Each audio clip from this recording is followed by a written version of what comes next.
Now, other ways in which we tend to emasculate men is by blaming and shaming their sexuality. So I know there's a lot of different stories out there, which I used to believe about men too. The things we say, we tend to say things as like they only think with their dick. Men are cheaters, like can't keep it into their pants.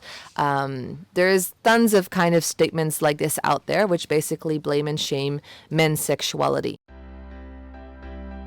Hi, my name is Dika, and you are listening to my podcast where I give you a look into my life as former business consultant, now Tantra teacher and speaker. If you're interested in self-development and really receiving the education that you should have had growing up, specifically around your femininity, sexuality, love, and relationships, then you found the right place. It's here where I share my life's journey, which once was heady, numb, unorgasmic, and basically me trying to be like a man, all while shaming and blaming anything that actually made me a woman, just blindly following the path that society set out for me, to ditching my imagined corporate career, moving my ass to Bali, setting up my business, meeting and marrying my soulmate, and becoming a Tantra teacher. I'm now on a mission to make all of this feminine and tantric wisdom that I've gathered over the past years modern, down to earth, and easily applicable. And I work with you, smart, intellectual, successful, strong, independent woman, to balance out your powerful masculine side with more softness, surrender, playfulness, love, and pleasure. Basically, enlivening and juicing up your daily and relationship life. If you're curious on how to work with me, then check out all the information in the podcast description. And for now, welcome to a new episode. Hello from Bali. I landed back on this beautiful island a few weeks ago, and I'll be spending here basically December, the next few months, organizing trainings and retreats, and at the same time being a student myself and really learning, diving into more, and soaking up a whole bunch of new tantric wisdom. I am currently actually in the lunch break of the color light therapy practitioner training that I'm currently in. And I'm sitting outside. So if you are hearing some surrounding sounds, that is Bali life doing Bali. So just so you're aware. And I'm going to do my best to squeeze in as much value as possible in the limited amount of time that I have, because I felt really passionate about the subject of today, and somehow it's been coming up in my life, and I was like, I want to share about this. And specifically, it has to do with men and the relationship we have with men and how to bring out the best in them. Now, Tantra has a lot of wisdom and insights to offer on this subject because Tantra is all about weaving together of opposites. And we're living in a life that consists of opposites in many different shapes and forms. So we have the masculine and the feminine, the sun and the moon, day and night, left and right, and I could continue. And so because of this duality world, we're basically sometimes struggling to find a way to bring those two together.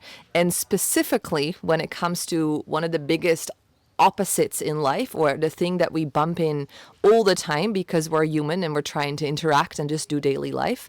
And that is around the differences between men and women and how to bring those together, how to weave men and women together, how to form that bridge. So together we can support and we can basically rise together in love, in awareness, in consciousness, and to create this reality where we live in this ultimate feeling of bliss and ecstasy, which only comes from bringing these opposites together. So bringing men and women together, not by trying to make them the same, but actually by fully honoring the opposite way that they are. So fully honoring a woman as being as a woman and fully honoring a man being a man. And only in that way it will be possible to bring them together, because we are designed exactly like lock and key. So we are designed to perfectly match and fit together.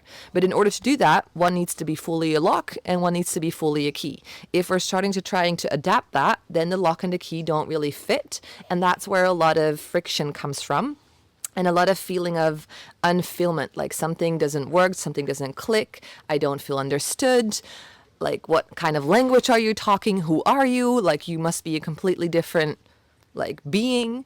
But at the core of it all, something to remember is that we are all humans and that we have more in common than that we are different in a way. But sometimes we tend to only put the focus on the differences because they are more evident, and that's the problems and they create the problems where we often run into in daily life. So I want to shine some light in this episode on some of those differences, but specifically on the topic of how to bring out the best in men. So how to really create this space where a man is fully honored, loved, respected, accepted in his masculine, and in that way supporting him to show up to support the feminine as well, and to create this beautiful natural dance of the men, of the masculine and feminine, of Shiva and Shakti, of men and women.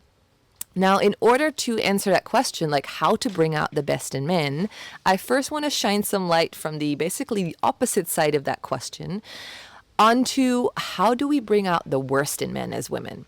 And probably you'll be recognizing some of these patterns because many of us are taught to basically bring out the worst in men. There is ways in which we've been programmed, conditioned, just in general, also for men and as women, to bring out the worst in each other instead of to really just, honor and worship each other. We've been taught to shame and blame and to compete. What is really important here is that you just take a little bit of a back seat in your awareness field, let's say it like that, in your presence. So when I'm sharing these things, being curious of if you recognize certain patterns in yourself, yes or no, and whether those patterns are actually serving you or not. So that's a really, really good question to ask. And a lot of these ways, which I'm going to be diving into, I have to say I'm totally guilty. I have definitely done all of these things. And at the same time, I'm trying to shed more light on it and basically shift it to how to bring out the best in men. Now, what's been really fun for this episode is that it's based on a lot of my personal experience, not only in my own life, but also working with clients and working in this field of Tantra for the past years. And at the same time, I had a little interview with Modestus the other day, and it led to actually a really beautiful conversation where I was I was asking him really honestly to be like, hey, how can I bring out the best in you? What are like 3 ways in what I can do better? Because I'm also fully aware that even though I'm sharing on this subject and there's going to be lots of value in things that, will support you in bringing out the best in men, is that I am not a man, and at the same time, I'm not perfect. So I have lots of things to learn when it comes to this as well. But my intention is to really shine some light on this, to create more awareness around it, and for you to start questioning and becoming more curious on how can we, as men and women, best support each other. And also, at the same time, this subject, every single time I was in a Tantra retreat, when it comes to differences between men and women, it was so relatable. It was one of the subjects that I felt really attracted to, really curious about, and that has taught me so much, also on a very practical level that I've been able to implement in my relationships. I say relationships because for sure this episode is valuable when you're in a romantic relationship with a man. At the same time, if you're single or wherever you're at, basically half of the population is still men. So we interact on a daily basis with men. And these principles are not just connected to romantic relationships. Some might be, and I will specify that when that's the case. But a lot of these principles are applied to men in general. And so the beautiful thing is that understanding this concept will help you shift the way you look at men, the way you perceive at men, and start to actually bring out the best in them. And so in that way, you're going to be feeling more supported, more held, more protected, more provided for. And it will probably start to open your eyes to a world where instead of us, as I mentioned before, we're having to compete, we can actually work together, and we can actually be a team where we as women don't have to be the same as men. We can just be women, and at the same time inviting men to be men at the same time. And that's where really the magic happens and life becomes super beautiful and fun and basically like a new kind of element or dimension will be added to that. And this heaviness of trying to be something that you're not will basically drop away.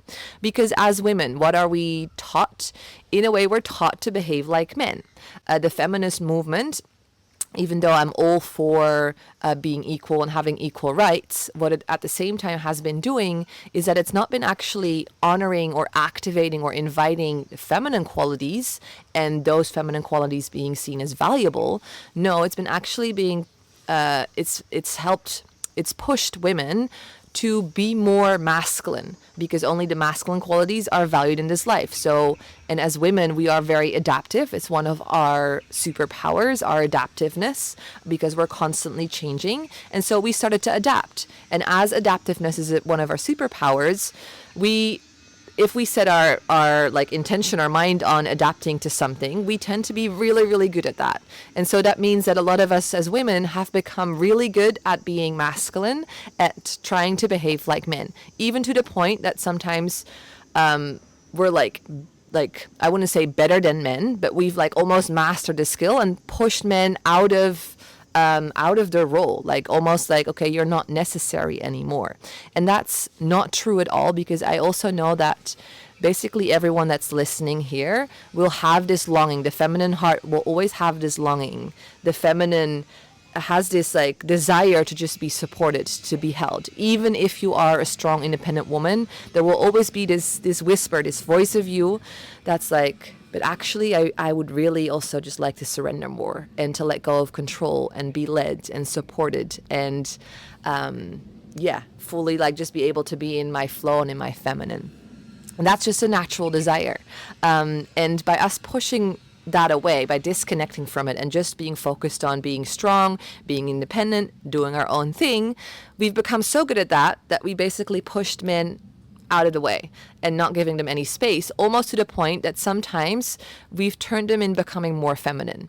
Now, I'm not saying that this is only women's fault. It's just a dynamic that's been playing out in life. And it's up to us to start shifting that dynamic if we don't like it.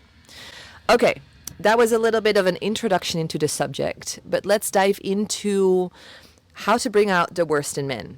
I have a beautiful list here, which I'll be going through step by step.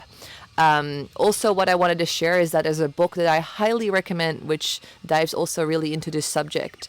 It's one of my favorites, and I'm currently reading it again, and it's called The Queen's Code of Alison Armstrong.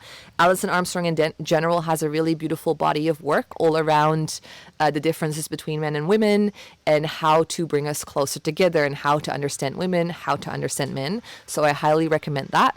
Also, two really beautiful books to read are The Female Brain and The Male Brain, to start understanding, how the male brain functions differently than the female brain. Because that's another beautiful thing to understand and to be aware of, is that the things that I'm sharing, even though they're in general, at the same time they apply to and they're connected to biological principles, which means that there's just because we're wired in a certain way. So even though as a woman you have your own inner masculine and your own inner feminine qualities, and some have natural draw towards more masculine qualities or feminine qualities, I don't want you to start mind fucking yourself too much about all of this, trying to understand. But what's important is that you know that we have a feminine biology. We as women are built in a certain way. Our body is built, our hormonal system is built in a certain way that affects our behavior, our thoughts, our emotions. So it impacts, the way we move through life. And the same goes for men.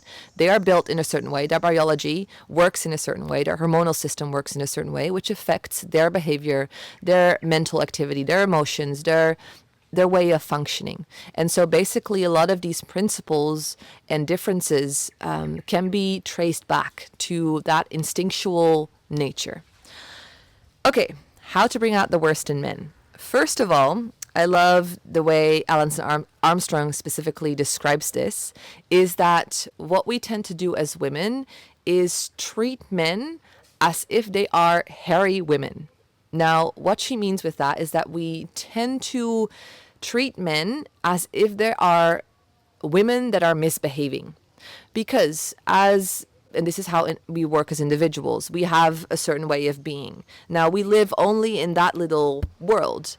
And so very often we see, or like we approach life from the glasses that I'm wearing, from my own perspective. So as a woman, I'm looking into the world and I'm perceiving things from my feminine perspective. And the same goes for men. Now, if we only use these like women's glasses and only that perspective, and we look at men, and we look at their behavior and the way they're doing things, we tend to classify them as like, you're not being perfect compared to a woman, how a woman is and needs to be. Like, you are misbehaving, you're a hairy woman. Why is that happening? Now, the invitation is to actually start asking yourself the question, like, what if they were like perfectly fine exactly as they are? What if there's like nothing wrong with them? And what if they have like a logical reason for anything that they do, for their behavior, the things they say? And so that is a really interesting question just to ask yourself, to be able to be curious on, like, could I look at men from that perspective? So instead of looking at them from the perspective of they're just, I'm a woman, they're behaving differently, so they must be misbehaving women or hairy women. What if they're like their unique kind? And what if they are like perfectly fine exactly as they are? And the only thing that you need to be doing is to take off those glasses and to open your mindset, to open your way of looking at it, and being curious to really are like, okay, this is a different kind of being. I'm fascinated. I'm curious. How can I get to know you? How do you function? How do you work? Why do you behave like that? Why do you say this? Instead of taking it personal, instead of comparing it with yourself. So this is basically one of the ways in which we bring out the worst in men, is that we treat them from that point of view. From like, okay, I'm a woman. You're not functioning as a woman. So what's wrong with you? You're doing something wrong. And that basically triples into all the other things and patterns that I'm going to be diving into next, is that that way of looking to men. And so one of the other ways in which we bring out the worst in men has to do with a pattern we call emasculating men. So basically blaming and shaming their masculinity. I'm going to write down a few things because Modestus also had some beautiful things to say about this. He's like, when women tend to complain and nag, when, we're starting to judge them and blame them for like, okay, you're being too insensitive, you're not doing this right, complaining of that he didn't do that, you didn't solve this thing, you didn't fix that, why is this still here? So this constant complaining, nagging, judging, and at the same time, when we as women are trying to control everything, when we're trying to like really do it our way, that tends to bring out the worst in men, because basically then we don't give them space to lead, to do things their way, and maybe blow our brains out in the sense of like, oh, I wouldn't have thought of that, or do it in a way more efficient way. So by trying to control everything, being a control freak, you're definitely not bringing the best out of men. Basically, it will lead to, basically men being at their worst around you, because you kick them out of the role and what they're built and designed for, which is to lead, to support, to serve the feminine. Now, other ways in which we tend to emasculate men is by blaming and shaming their sexuality. So I know there's a lot of different stories out there, which I used to believe about men too. The things we say, and like, again, start paying attention to the things you say about men, even when you're with friends, just around in the work environment, anywhere else. We tend to say things as like, they only think with their dick, or they only like think with their balls. Like, men are cheaters. Like, why do they like always like just can't keep it into their pants? There's tons of kind of statements like this out there, which basically blame and shame men's sexuality. While doing this, basically what we're doing is cutting off their balls. By cutting off their balls and disconnecting them from their sexuality, we disconnect them from one of their biggest power centers, masculine power centers, is the sex center. There's two other masculine power centers, which I won't be diving into right now, but it's really important to understand that when we overstep that, when we judge or blame or shame that, then we cut them off from one of their power centers, and then we basically take their power away.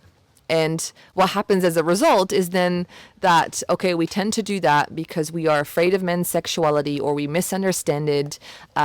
We think it's bad or wrong, so let's shame and blame it, so they get disconnected from it. But then men turn into more feminine beings, so they're not connected, rooted into sexuality in that primal instinctual nature. And then we're starting saying things like, where are the real men? Why aren't there actually like masculine men? What happened? Like, why isn't he leading me? What's the problem? What's so difficult? And so then again, it doesn't lead to us as women being fulfilled. So in that way, again, we bring out basically the worst in men, and it leads to unfulfillment in both men and women. Now, another way that we bring out the worst in men is by us mothering men. This is a dynamic that tends to happen specifically also in romantic relationships, sometimes even more when a woman becomes a mother, because that energy, that archetype is just more alive in her. And even like, so if you are a mother, it's even more important to bring awareness to this pattern. Like if you want to be in a romantic connection and relationship with a man or with your partner, you need to kind of be able to shift modes, because what we tend to do as women is mother them and treat them as little boys.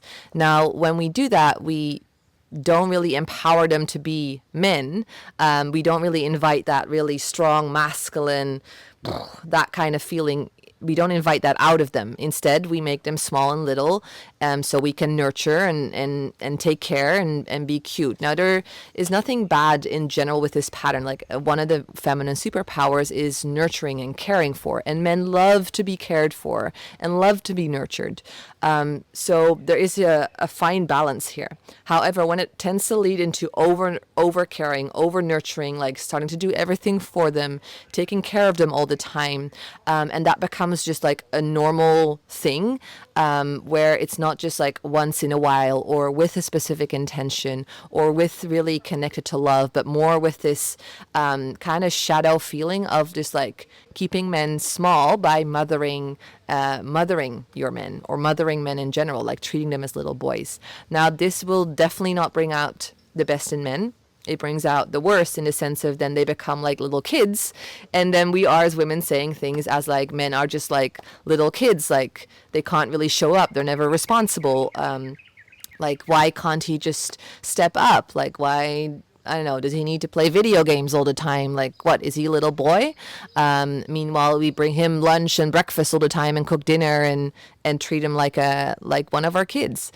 So this is not a pattern that invites the best out of men, and something to just be aware of and curious. Like, when are you nurturing and caring from a very loving, natural, how do you say that, intuitive space, and when are you mothering and caring and nurturing from a space of just over giving, over caring, not thinking about yourself anymore, completely getting lost in doing all the things and serving and being in devotion, and not really connecting back towards yourself and really taking care of you in the first place and then him in the second place.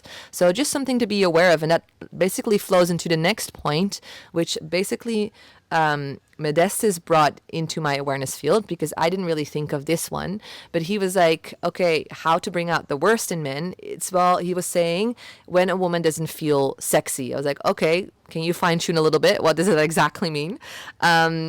He was saying, like, basically, if a woman is not connected to her femininity, when she doesn't feel sexy or sensual or just in love with herself, that basically uninspires men. So as I was mentioning before, men have a really clear purpose in life. The masculine in general is all about reaching goals, having a purpose, serving, protecting, providing for. Who are they protecting? Who are they providing for? They're built to protect and provide for women, for the feminine. So they're here to be needed by women, to serve, to be inspired. Without women on this planet, men would probably not do a lot of things. So the feminine brings the inspiration, brings the sparks, brings the beauty that inspires men to protect that, to bring that out even more, to create safety for that beauty, for that inspiration, for that spark of the world of Earth. And so when we as women start to completely lose track and don't take care of ourselves anymore. So for example, when we lose ourselves fully into mothering role, not just with your kids, but also with your partner, we fully like drop into and forget about ourselves. Don't put ourselves up on one anymore. Don't take care of ourselves.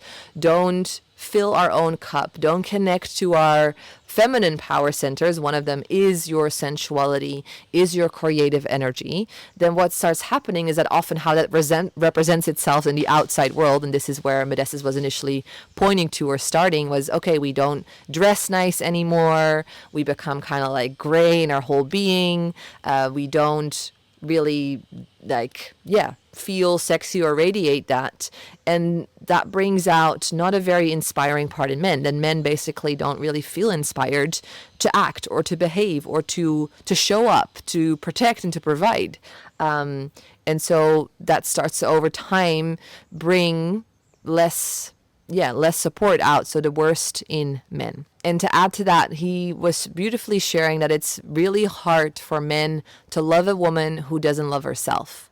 And so I think one of the best things that you could do in order to bring out the best in men is to actually fill up your own cup, to really learn to love yourself, to love your femininity, to love being a woman, as that automatically brings out the best in men and in the masculine, and creates that support and that safety for you, and that security that a part of you so desperately longs for, that presence, to just be held and supported and loved.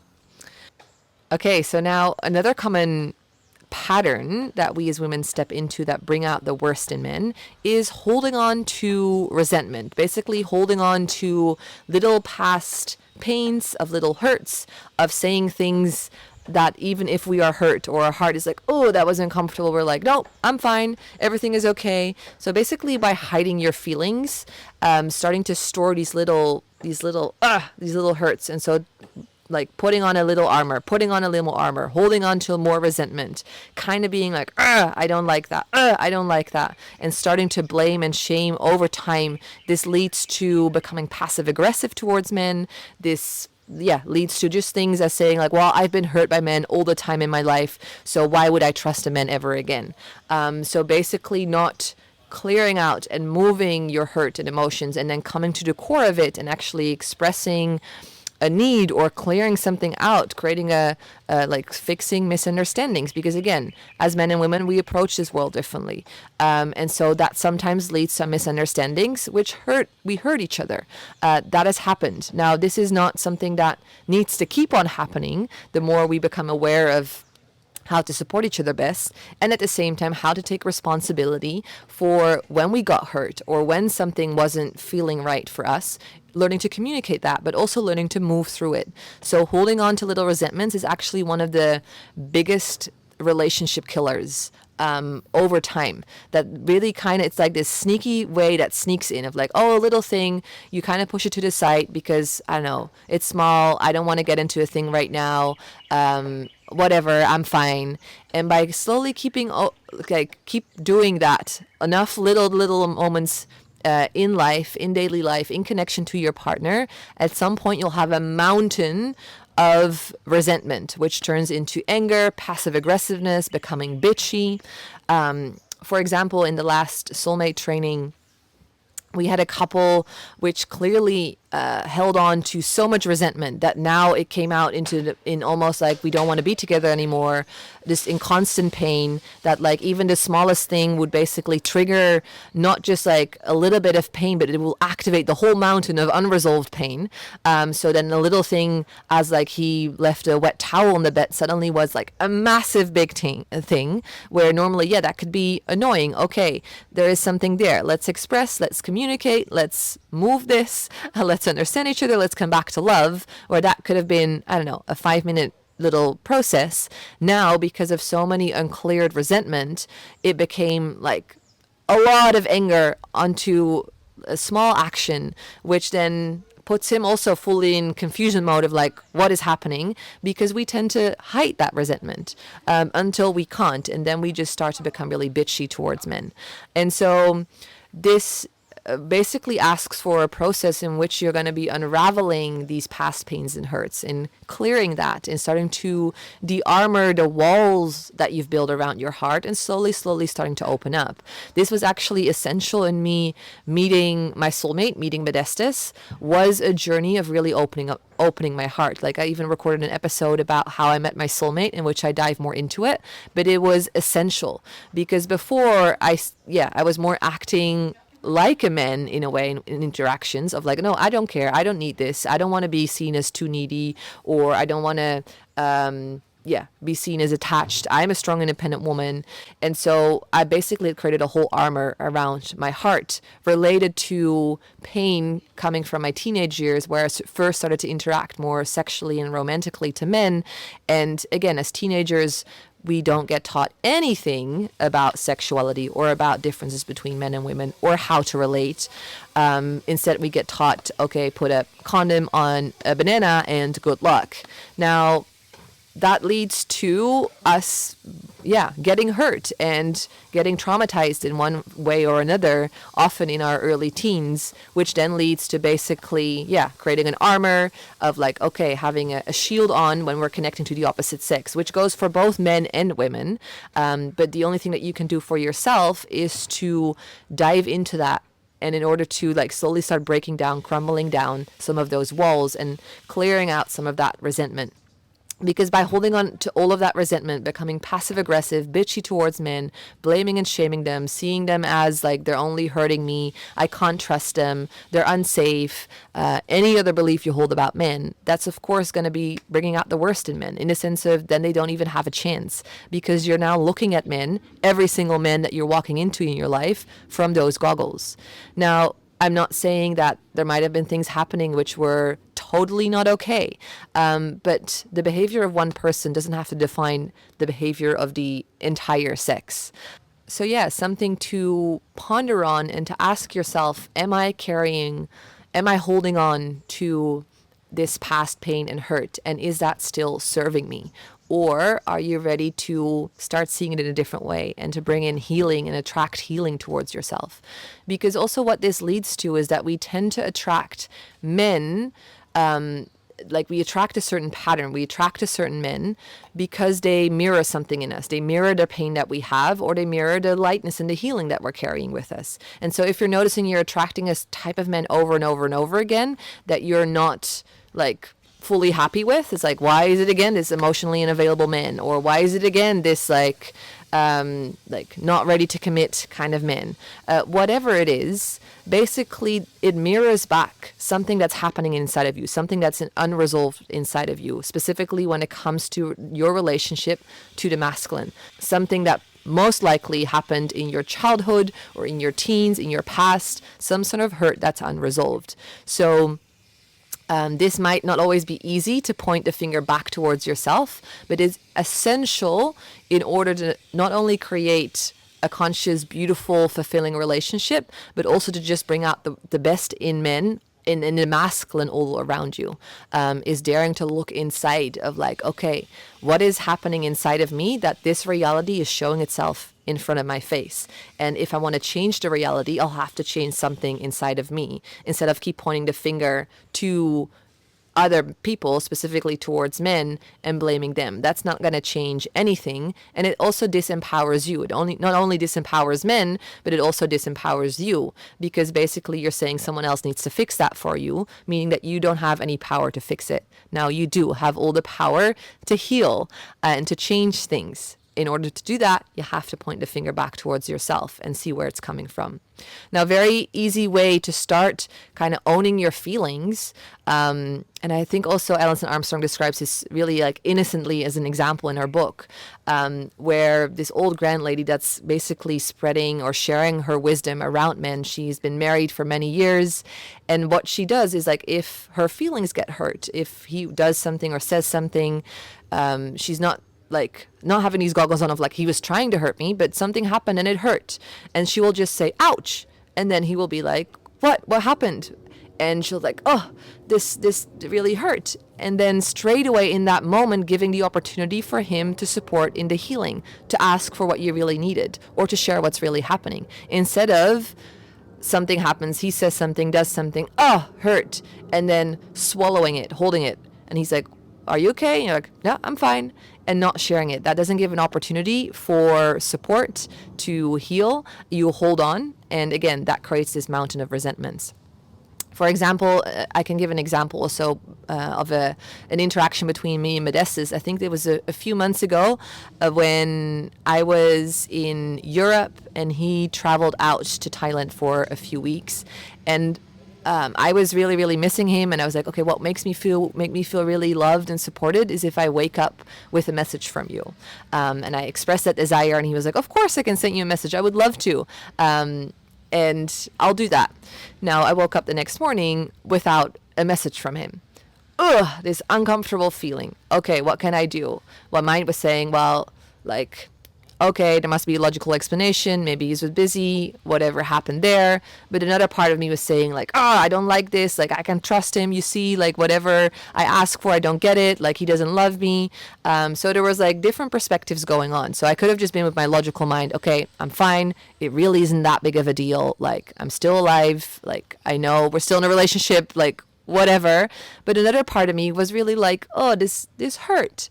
So there was basically two things that I did. Instead of just holding on to this and then just, I don't know, at some point we'll call that day and I'll be a little bit distant, a little bit cold, and he doesn't really know where that's coming from, and we creating slowly this disconnect between us. That is, again, not really serving if you want to create a foundation of love in your life.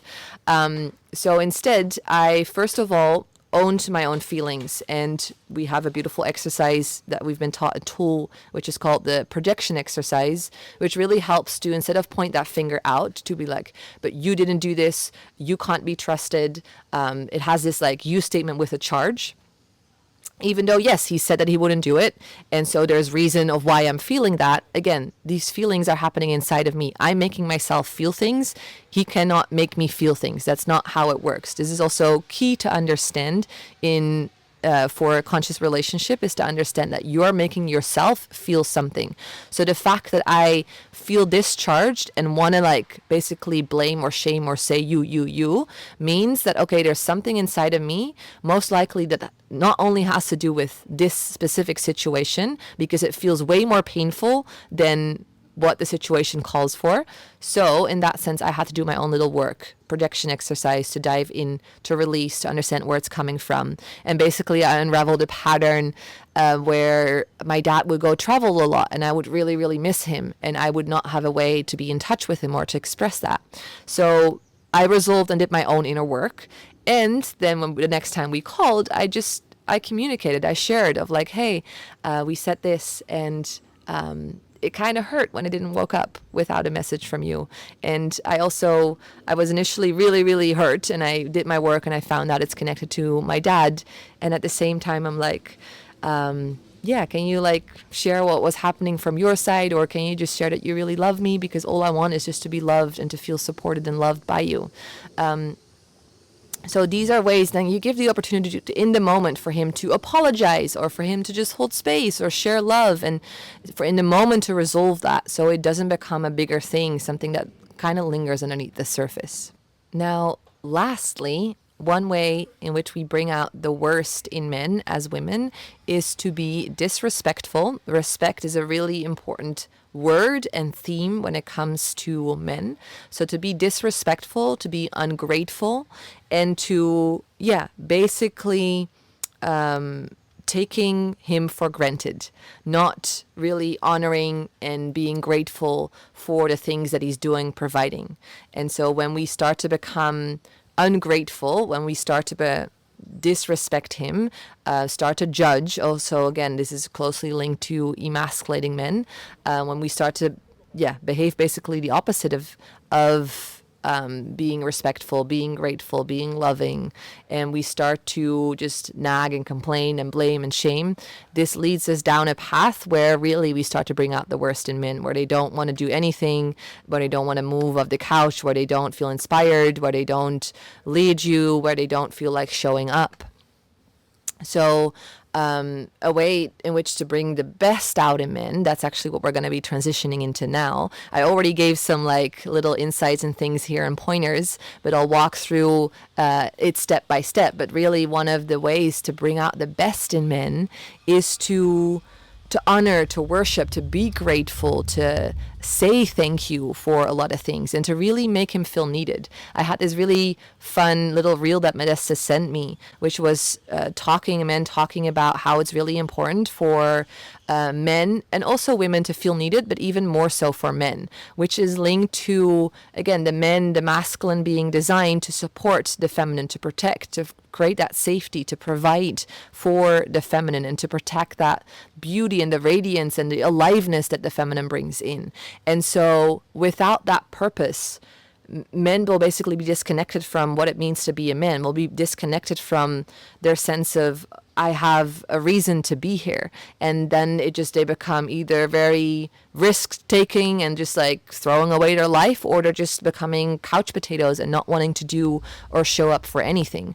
And in order to make them feel needed, what's important is to ask for help, to actually ask them to serve, to protect, to provide, to show up for you, to help you, to love you. So asking for help, and at the same time, when you're receiving help, to really be grateful, to really be thankful, to really show that you appreciate it, even if it's not exactly how you wanted it, or even if it's not exactly what you asked for. Still being grateful and thankful for his effort, his energy that he put into that is very important. And also they said, like, yeah, make him feel needed, and like be grateful and thankful for that. And when it's not exactly what you need, instead of being like, but this is not what I needed, trying to control straight away, or trying to be like, but it had to be different straight away, judging or trying to adjust, first being grateful, first being thankful, and over time that will give you opportunity to fine tune wherever necessary. But men are really, really sensitive to in that way to criticism, and specifically when it comes to them serving, them trying to reach a goal, them trying to fix, create a solution, or find a solution for you and help you in that. It's really important that that effort initially is being seen, is being like thanked, of like, oh wow, I see that you're showing up, thank you so much for doing that. So yeah, ask for help. Like, I also know, again, we as women tend to be in this strong, independent women's syndrome in a way, and refusing to ask for help. Now, I was like that a lot in my life, where I wouldn't let a man carry my bag or open door, because I was like, no, I can do that by myself. I don't need that support. And I would almost feel offended, until I started shifting that and realizing, I'm like, wait a minute. The moment I started more connecting to my feminine, to what it means to be a woman, I started to see how beautiful those gestures are, and to really receive that, and to even ask for help. Like, I had to really learn to be like, no, but I can do that myself. Why would I ask for help? It's like, yes, you can do that by yourself. And is that really the thing that you need to prove right now? Or can you just actually allow yourself to receive, and to let the masculine support you? So to really put the man into his power, into his purpose, to support you, to serve, to provide, and for you to really drop into your natural state of being, which is to receive, to like let yourself surrender and lean into that. Those qualities are really, really essential in bringing out the best in men. Now, besides that, another essential skill in order to bring out the best in men has to do with communication, and it has to do with both parts of communication, and that is both with learning to listen and at the same time learning to speak their language and communicate.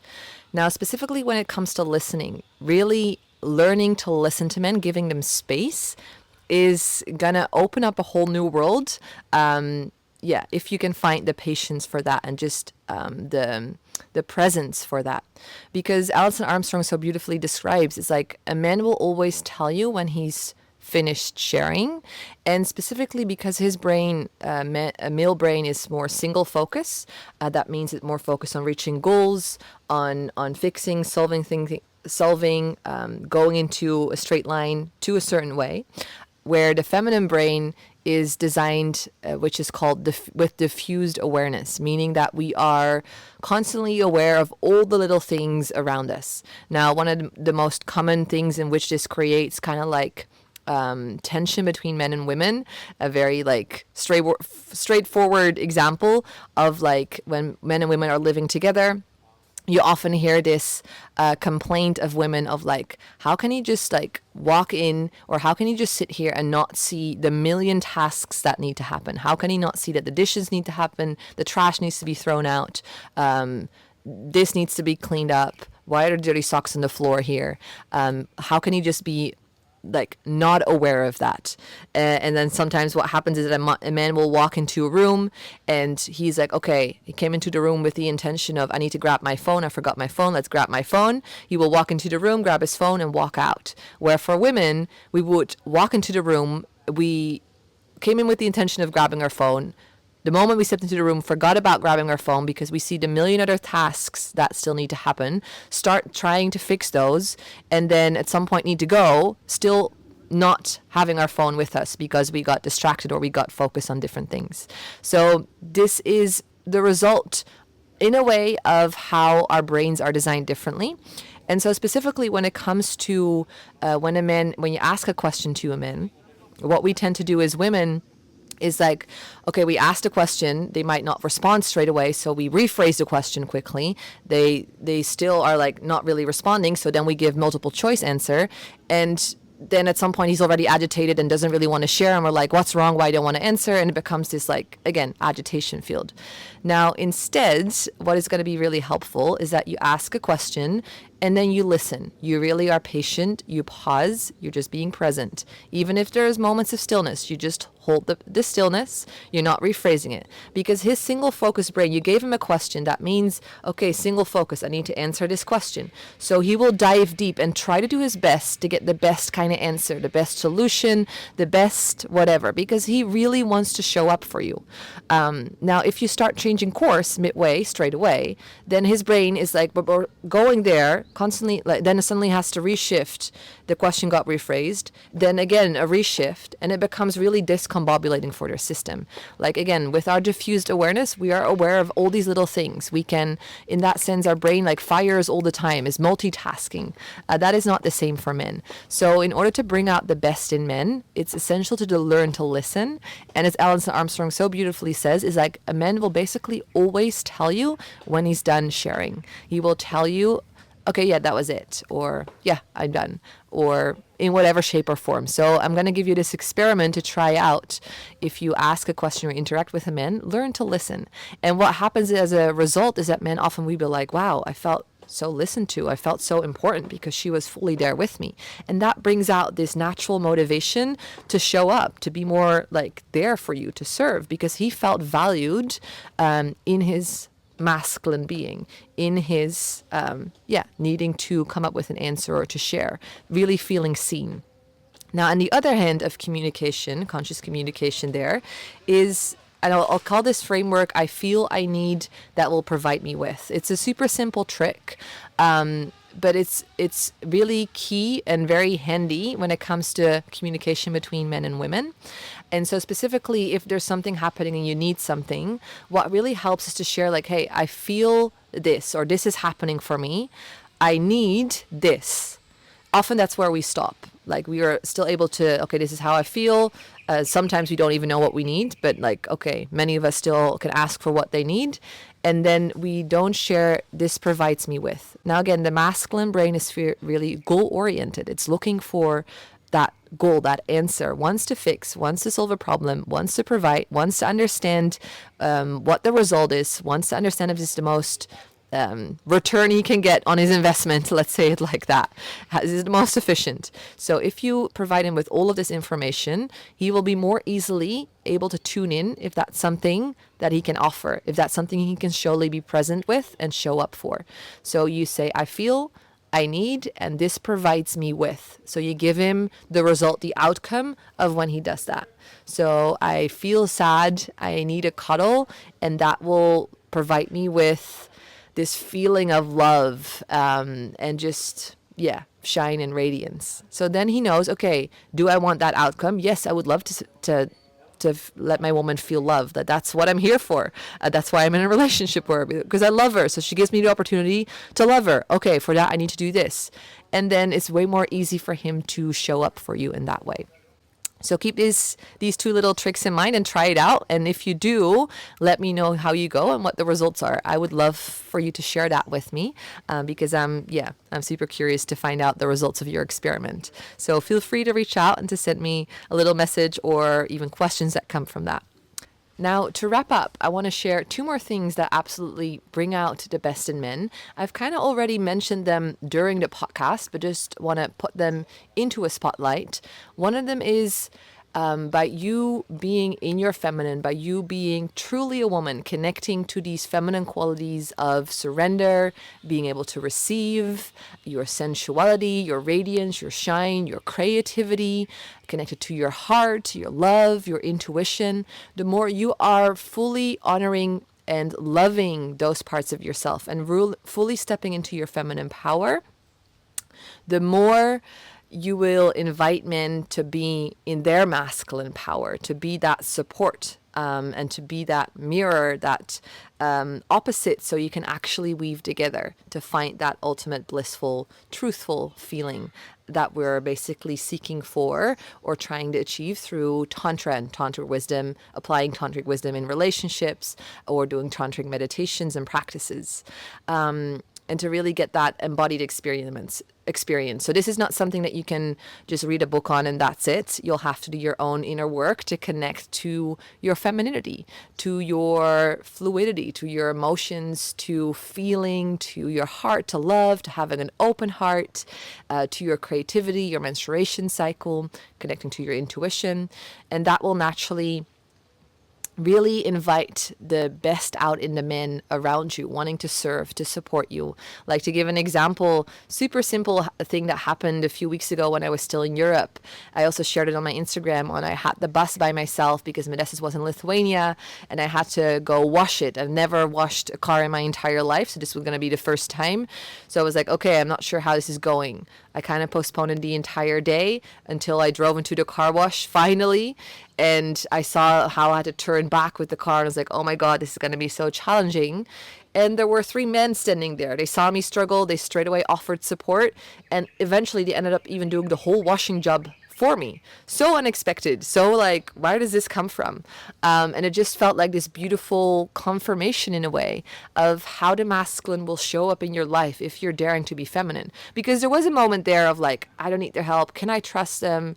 Really? Like, am I gonna allow myself to, I don't know, my mind would judge like as stupid or as like not able to drive good enough or whatever. And I was like, by thoughts, I don't care.